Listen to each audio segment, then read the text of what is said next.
Olá, alunos! Sou a professora Raquel Contrucci e hoje nós vamos abordar sobre o câncer do colo do útero.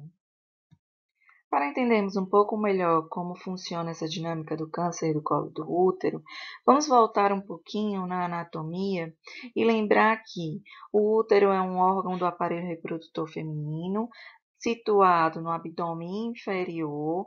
Ele fica localizado por trás da bexiga e na frente do reto e é dividido em corpo e colo. O colo é a parte mais inferior que fica em contato com esse canal vaginal.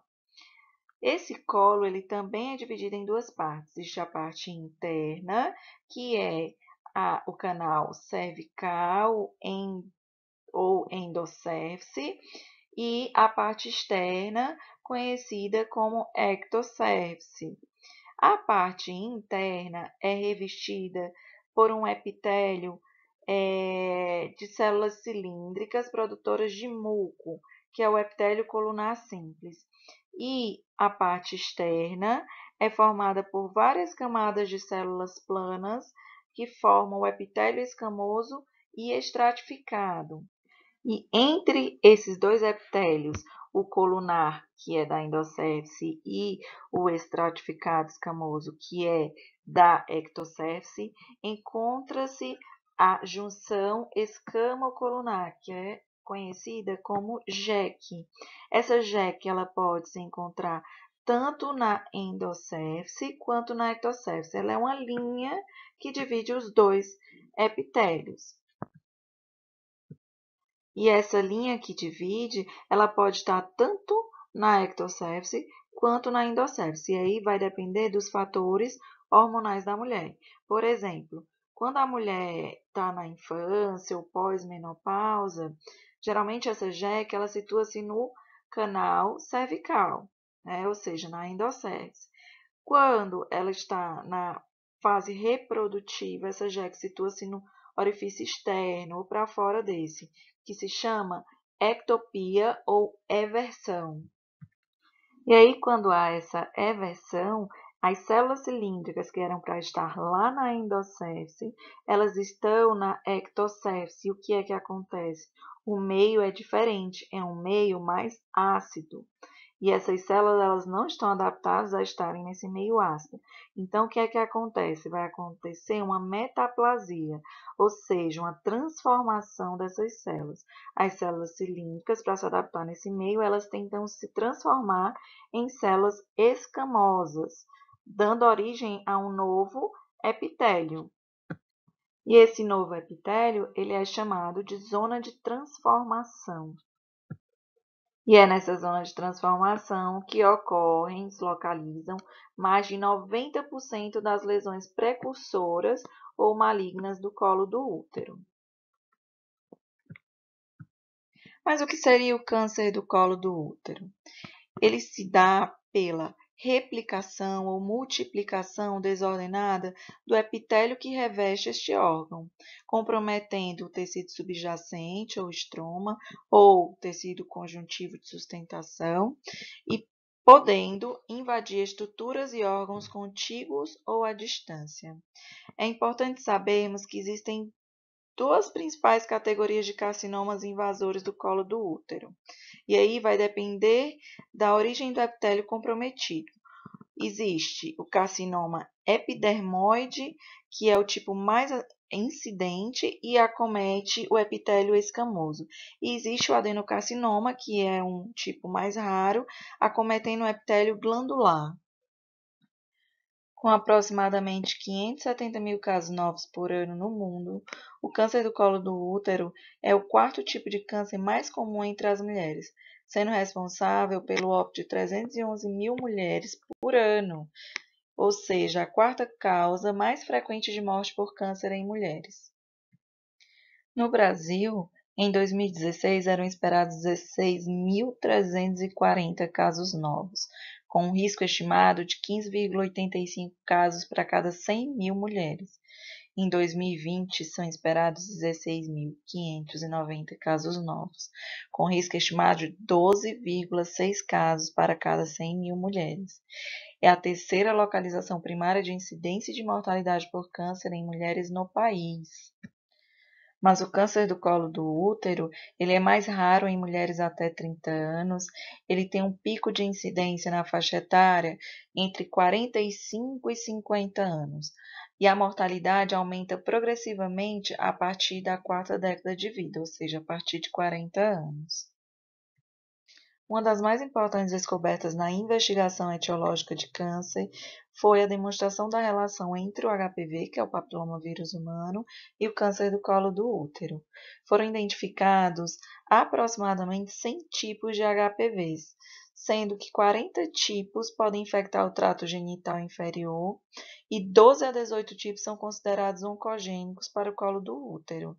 Entre os de maior risco oncogênico são os tipos 16 e 18, e estão presentes em 70% dos casos de câncer do colo do útero. Aqui tem algumas inferências em relação à infecção pelo HPV. Estima-se que 80% das mulheres sexualmente ativas vão adquirir HPV ao longo de suas vidas. Aproximadamente 291 milhões de mulheres no mundo são portadoras do HPV, sendo que 32% é infectada pelo subtipo 16, 18 ou ambos. Na maioria das vezes, a infecção cervical pelo HPV é transitória e regride espontaneamente entre 6 meses a 2 anos após a exposição. No pequeno número de casos nos quais a infecção persiste, pode ocorrer o desenvolvimento de lesões precursoras, cuja identificação e tratamento adequado evita a progressão para o carcinoma cervical invasivo. Além de aspectos relacionados à própria infecção pelo HPV, como a carga viral, infecção única, múltipla, outros fatores ligados à imunidade, à genética, ao comportamento sexual, parecem que influenciam nos mecanismos ainda incertos que determinam a regressão ou a persistência dessa infecção. A idade também interfere nesse processo, sendo que a maioria regride espontaneamente em mulheres com menos de 30 anos. Acima dessa idade, a persistência é mais frequente. Outros fatores de risco são a idade, o tabagismo. O tabagismo é proporcional ao número de cigarros que essa mulher fuma diariamente, a iniciação sexual precoce, a multiplicidade de parceiros sexuais, a multiparidade e o uso de contraceptivos orais. Nas manifestações clínicas, geralmente a infecção pelo HPV, ele apresenta-se na maioria das vezes na forma assintomática, tá? Apenas é visível quando é aplicado algum reagente, como Lugol, ácido acético, e aí podem aparecer, né, quando essas lesões elas são visíveis, elas podem ser uma verruga genital, uma crista de galo, um condiloma acuminado, e aí pode estar em uma única ou múltiplas lesões, ela pode estar espalhada ou restrita, tamanhos podem ser variáveis. E tem as lesões precursoras, que elas são assintomáticas e podem ser detectadas por meio da realização periódica do exame citopatológico, né, ou citologia oncótica, e confirmados pela colposcopia e pelo exame de histopatologia, ou exame histopatológico. Aqui nas duas figuras, vocês estão vendo, tem o colo uterino normal e o colo uterino com alteração celular, que muitas vezes, como eu falei, é visível apenas com aplicação de reagentes. E no estágio invasor, ou seja, já no caso de câncer do colo do útero, os principais sintomas são sangramento vaginal, que aí pode ser espontâneo, ou após o coito, ou após algum esforço, leucorreia e dor pélvica, que podem estar associados com queixas urinárias ou intestinais nos casos mais avançados. E aí vocês podem observar nas figurinhas abaixo a progressão do câncer no colo do útero, tá? E aí aqui já está invadindo órgãos, tecidos. Nesse estágio invasor, quando nós realizamos o exame especular, podem ser evidenciados o sangramento, tumoração, ulceração e necrose no colo do útero. E o toque vaginal, ele vai nos mostrar alterações na forma desse colo, no tamanho, na consistência e na mobilidade do colo do útero e estruturas subjacentes. Aqui tem uma figurinha que vocês podem observar o estágio de lesão em baixo grau, lesão em alto grau e já em estágio de câncer. Como nós já falamos anteriormente, para que se tenha início ao câncer do colo do útero, é necessário que tenha uma lesão precursora e, em sua maioria, é curável. Trata-se, então, de uma anormalidade epitelial conhecida como neoplasias intraepiteliais cervicais, que é quando ocorre o crescimento desordenado de células nas camadas mais basais do epitélio estratificado do colo do útero. E elas têm graus 2 e 3, além do adenocarcinoma in situ, que pode provocar essas neoplasias. Então, muitas dessas lesões precursoras, elas têm uma regressão espontânea, mas também tem a probabilidade de uma progressão. Portanto, é necessário que haja o tratamento. Como nós falamos no slide anterior, o NIC2, 3 e o carcinoma invasor que são considerados neoplasias. O NIC1, por ter uma maior probabilidade de regressão ou persistência do que de progressão, não é considerado uma lesão precursora do câncer do colo do útero. Aqui nessa figura vocês podem ver como são os estágios e como a progressão desse câncer. As mulheres que são identificadas por meio do rastreamento têm em média 10 anos de idade a mais que as mulheres com lesões precursoras, indicando que a eventual progressão dessas lesões para câncer ocorra lentamente, ou seja, 10 anos para ocorrência, né, de um carcinoma microinvasivo, um carcinoma invasivo. Então, quando se é detectado, né, em estágio NIC1, NIC2, NIC3, é importantíssimo que se faça o tratamento, pois a cura é fácil. Quando se chega num carcinoma microinvasivo ou invasivo, a cura já se torna mais difícil. O NIC1, lesão de baixo grau, ela fica restrita ao terço inferior do epitélio. O NIC2 já tem alto grau, metade a 2/3 inferiores do epitélio, ou seja, mais de 50%. E o NIC3 alto grau, mínimo 2/3 do epitélio, quase todo o epitélio atípico. Aqui nessa figura que nós já havíamos visto, mas mostra a progressão, né, lesões de baixo grau, lesão de alto grau e o câncer. E aqui como nós visualizamos no colo do útero, né, por fotos reais de mulheres, onde nós podemos ver por meio do espéculo as lesões. No decorrer da aula, nós iremos falar sobre as ações de controle do câncer do colo do útero, que são por meio da promoção da saúde, prevenção primária, prevenção secundária, detecção precoce, tratamento e cuidados paliativos. Para a promoção da saúde, são necessárias ações que atuem sobre os determinantes sociais do processo de saúde e doença e promovam a qualidade de vida da população.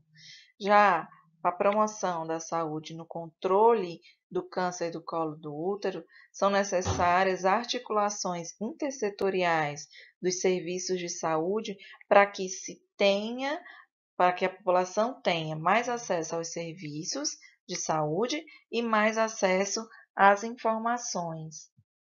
Lembrando que essas informações elas devem ser claras e apropriadas para a cultura e conhecimento daquela população. Também deve-se ter o controle do tabagismo, que pode minimizar o risco do câncer do colo de útero, e é também uma das prioridades da Política Nacional de Promoção da Saúde. A prevenção primária do câncer do colo do útero está relacionada com a redução do risco de contágio pelo HPV.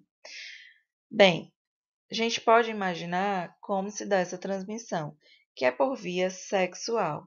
Então, uma das prevenções primárias vai ser o uso do preservativo na relação sexual.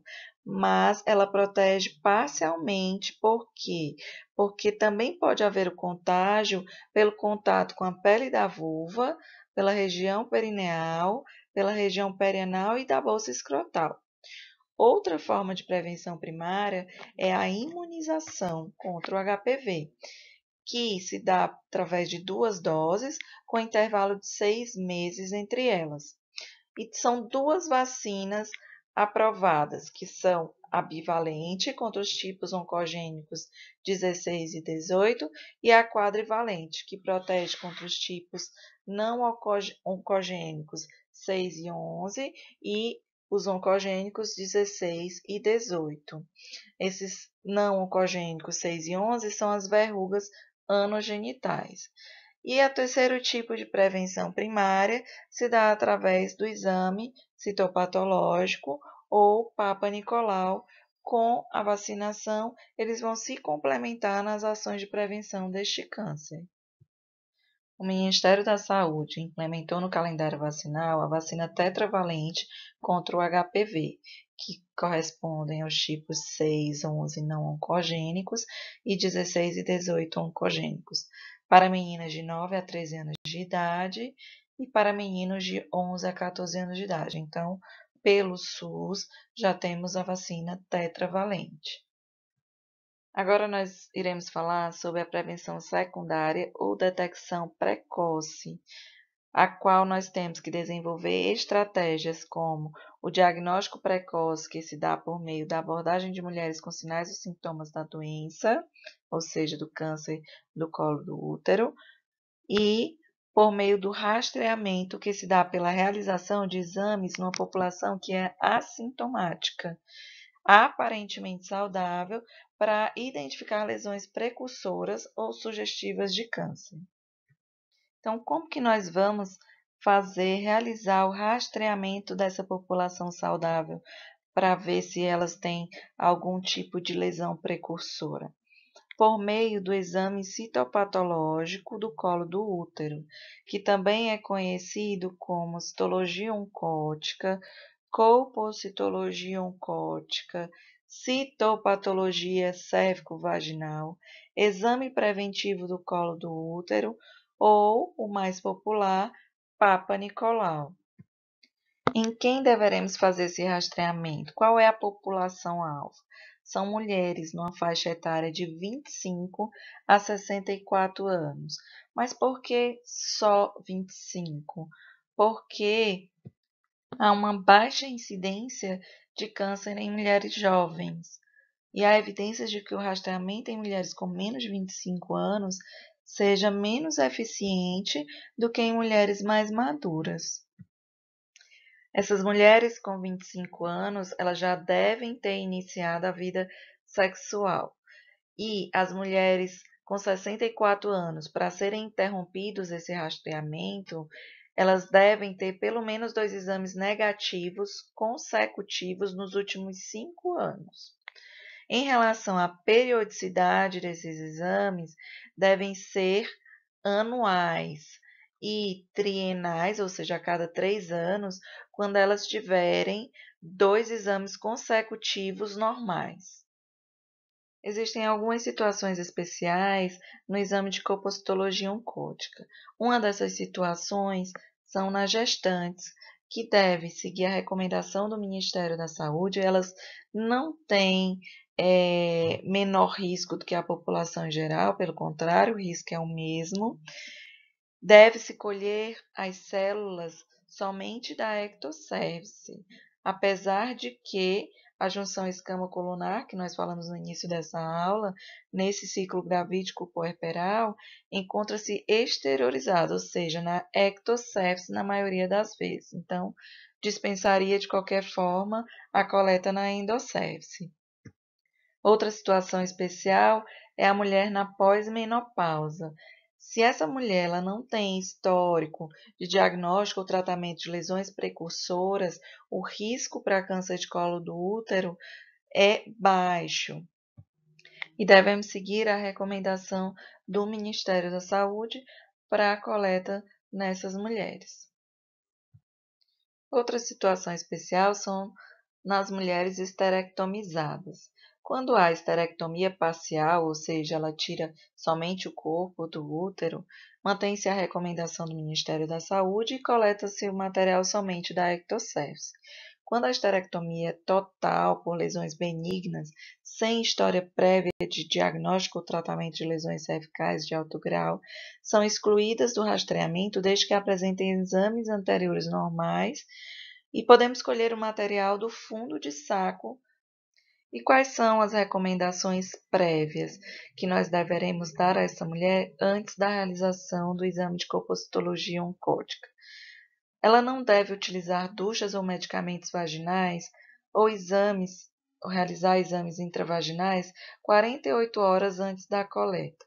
Ela deve evitar relações sexuais 48 horas antes da coleta, evitar anticoncepcionais locais, como espermicidas, todos 48 horas antes da coleta, e não realizar a coleta no período menstrual, aguardar o 5º dia após o término da menstruação. Em relação ao tratamento, deve ser realizado no nível terciário, que são unidades de assistência de alta complexidade em oncologia. Para a escolha do tipo de tratamento, vai depender do estadiamento da doença, que é a localização e a extensão que o câncer está no corpo da pessoa. Vai depender do tamanho do tumor, dos fatores pessoais como idade e fertilidade. Os tratamentos os mais comuns são cirurgias e radioterapia, e o menos comum, que é a quimioterapia, se dá em estágios mais avançados. A cirurgia tem a eletrocirurgia, a conização e a traquelectomia, que é a retirada do colo do útero. Devido aos altos índices, de câncer no mundo, nós sabemos que ela configura-se como um importante problema de saúde pública. E nós, profissionais de saúde, devemos ter uma atitude humanizada diante do sofrimento, da dor, dos desconfortos físicos. Além disso, nós sabemos também que tem impactos de ordem psíquica, social e econômica, tanto no paciente quanto em seus familiares. Então, nós deveremos proporcionar uma qualidade de vida para essa paciente e para seus familiares. Deveremos fornecer alívio para a dor e outros sintomas estressantes. Deveremos reafirmar a vida e a morte como processos naturais, não apressar ou adiar a morte. Integrar os aspectos psicológicos, sociais e espirituais ao aspecto clínico de cuidado do paciente. Deveremos oferecer um sistema de apoio para ajudar a família a lidar com a doença do paciente em seu próprio ambiente e oferecer um sistema de suporte para ajudar os pacientes a viverem o mais ativamente possível até sua morte. Espero que vocês tenham gostado da aula, tenham aprendido bastante. Espero encontrá-los lá no chat para sanar as dúvidas de vocês. Agradeço a atenção, beijos e até breve.